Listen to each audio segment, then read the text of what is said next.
I should have got the guy that knew what he was doing. Instead, I went for the pretty face, and because of that, now we're doing it in another take. So, back to the story. Let me set where we left off. The giant bully that was popular, that was bullying everybody, is sitting there, and I'm the little kid with a big mouth. So, he was actually beating people in arm wrestling. This is how this story happens there. And he's beating everybody before we go to the lunchroom. And so I walked over to him, and I was like, hey, I'll arm wrestle you. And not that I was strong, I just knew the technique. You know what I mean? And so you came over the top. Yeah, well, kind of. All I did was just turn my wrist, so I pulled him this way. Nice. So I did that, and I beat him. Now, you got to understand, this is a big guy. Mm-hmm. So when I beat him, it really made him mad. You know what I mean? You didn't help your cause. Yeah, to say the least. But what I had working in my advantage was that the coach, the gym teacher, was standing right next to us when it happened. So this bully, he goes ballistic, and also I'm sure the roid rage was kicking in, because I'm pretty sure that nobody gets as big as he was at that age naturally. But anyways, he starts going crazy, and he's like, I can beat you at anything, Rob. I'll beat you in basketball, in football, in wrestling, in fighting. And I'm like, whoa, again, little kid, big mouth. I'm like, whoa, watch yourself. Bully. Big guy. Watch yourself, big guy. I will smash you. Why did I say that? Did I think I could do that? No. But I knew that gym teacher sitting there wasn't going to let nothing happen. That's awesome. So I had all these other people like, yeah, agging me on. I'm like, cool, I'm just going to keep this going. So I'm running my mouth. Okay, you're dismissed to go to lunch. So we go to the lunchroom. I walk down there, and I'm feeling like 10 foot tall, I'm like, man. And I'm all these witty things are coming out of my mouth. I get in the lunch line. Okay, now this would be a perfect time for me to just shut up, swallow my little victory, and be happy, right?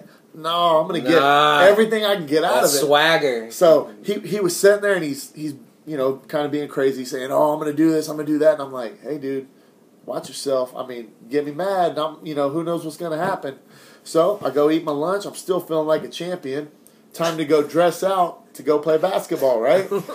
I go in there, and I start putting, as soon as I walk in the door, actually, as soon as I walk into the locker room, this kid was older than me. All the older kids are down there. Boom, they close the door and they lock it. Oh, no. And I'm like, all right, that sucks. And there he is. And he's got like boxers on, you know what I mean? He took his clothes off. And I will tell you right now, that was as intimidating as anything else, because I'm like, immediately my mind's going like a million miles an hour, and I'm like, why is this dude almost naked? Like, what's he, like worst case scenarios are popping in my head, you know what I mean? Oh, yeah. This was back when I used to watch Oz, you know what I mean? You don't want nothing crazy. If y'all ever seen that show, you know what I'm talking about. So anyway, I'm freaking out. So, have you ever heard the expression, there's no atheist in a foxhole? Okay, I will tell you this. That's awesome. I am sitting there, I look at this guy, there's only one logical thing I can do. I start praying, and I'm like, God, I know. I'm not doing this out loud. In my head. It's in my head. But I'm going, God. You probably would have been better if you were just like, God, please. No, I still had to look tough. Okay, you got the swag. But in my mind, I'm going, please, God. Please. If you just let me get through this, I promise. I know I messed up, but I will never do it again. I'll never get in a fight again. I'll never cuss. Just please let me get through this. So many times I've lied to God on accident. I'm sorry, God. Thank you for forgiving me. But, so, I promise, man. I'm not saying this is a miracle. This isn't like, the ocean, the Red Sea separating. Yeah, no. But I will say, when that guy was trying to hit me, they just... When he was trying to hit you. Like, we started to fight. I mean, there was no way we weren't going to get in a fight. I mean, that was done deal. The doors were locked. I got the whole class and a bunch of older kids. Did you go, hey, Mr. Miller? Oh, wait. Mr. Miller's not here. No, I didn't say no. I knew the deal, dude. I was hip to the game. I was like, it's time to go. So because you'd been watching. I just said my little prayer, and it was time to go, man. He was throwing punches, and they were missing me. And I landed some punches. I got in close, and I grabbed him. I knew no wrestling. I knew nothing. I'd never played no sports.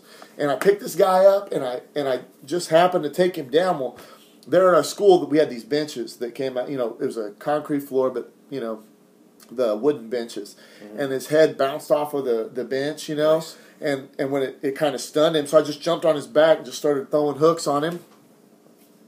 So I won. I did good, and then right at that moment, the teacher walks in, and He's like, man, it looks like I missed all the fun. And I was like, oh, man, Mr. Springs, you're so cool. He's like, get dressed and go upstairs. I'm like, oh, cool, thanks. Because I thought he meant get dressed out, go play basketball. So I go, he's like, Kimmons, I done told you, you're gone. Wow. I'm like, no, please. So he sends us to the principal's office, but not together because he don't want us to get in a fight. So I went first. And I remember, again, I said a prayer. God answered my prayer. I did all right. But I'm not so silly to think I could beat him again. Because this is a big guy, man. I mean, he's a scary dude. So, but I had to swallow my pride and take the chance. Because I knew, you know what? You know who this bully was not bigger than?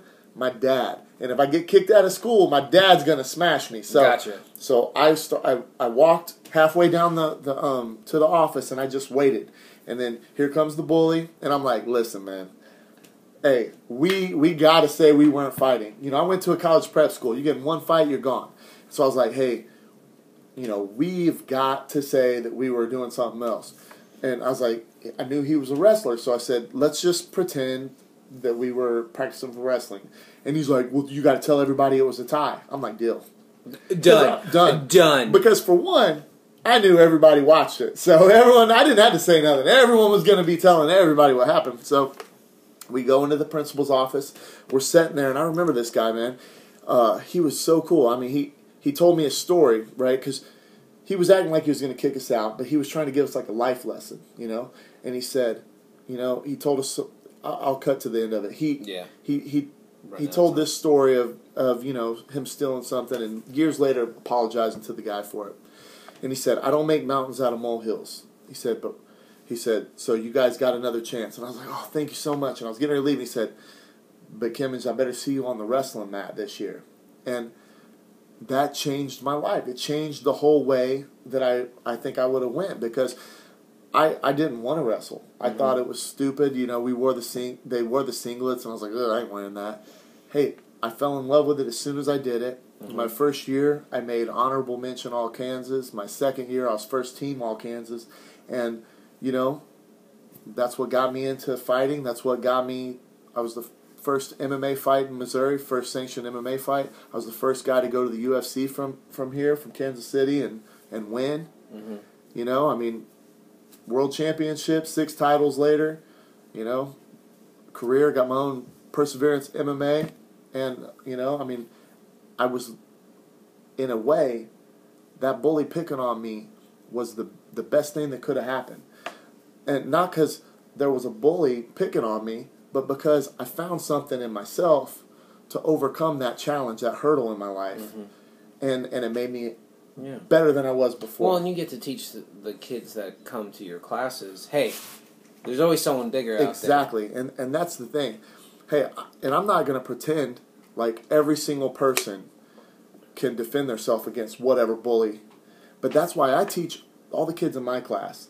I teach them that, you know, and we don't use strikes either. We use jiu-jitsu to overcome a bully, you know, to take them down, restrain them, and just explain to them, hey, I can do whatever I want to you, bully. You know, but I'm not going to. You ever seen the show Oz? No, not that much, but that would be awesome. But I'm just saying, you know, I teach our kids, though, don't only defend yourself from a bully, but defend other kids from a bully. You know, because sometimes there is that little kid that just happens to be smaller than everyone and weaker than everyone. And that is who a bully will look for because, like I said, they're predators, okay? But I teach these kids not to be victims, but to be little superheroes, you know, and walk around and fight the villains in their own school, you know, or wherever they're going to be. And if we do that, you know, I have my own ideas, you know, and I will be sharing more of them with you in the vlogs to come. Yeah.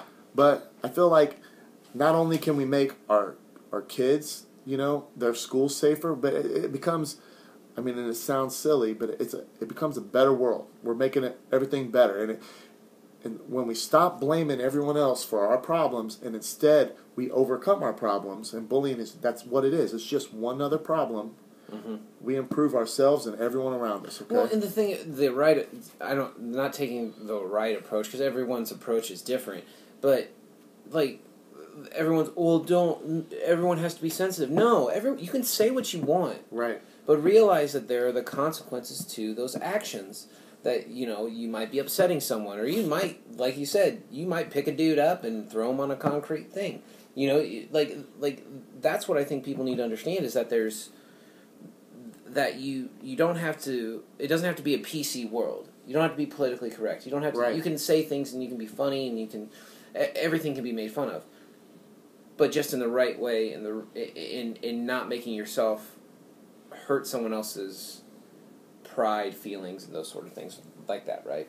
Right. Well, and if somebody does cross the line and hurt your feelings and hurt your pride, a line stepper, then listen, you have the right to defend yourself and your pride. Mm-hmm. Okay? Just, everything, there's levels. And this is just the first vlog, and the next ones to come will explain more, okay? Thank you so much for joining me and JT and Rob Kimmons from Perseverance MMA. Facebook, Rob Kimmons. Yeah, and Perseverance MMA and Athletic Academy. You can check out our website. It's perseverencemma.com. Perseverance is a really hard word. It is. It is not in your predictive text, just FYI. So, thank you very much. Oh, there it is. Right there. Just. See you soon. Thank See you very guys. much. Thanks, guys. Bye.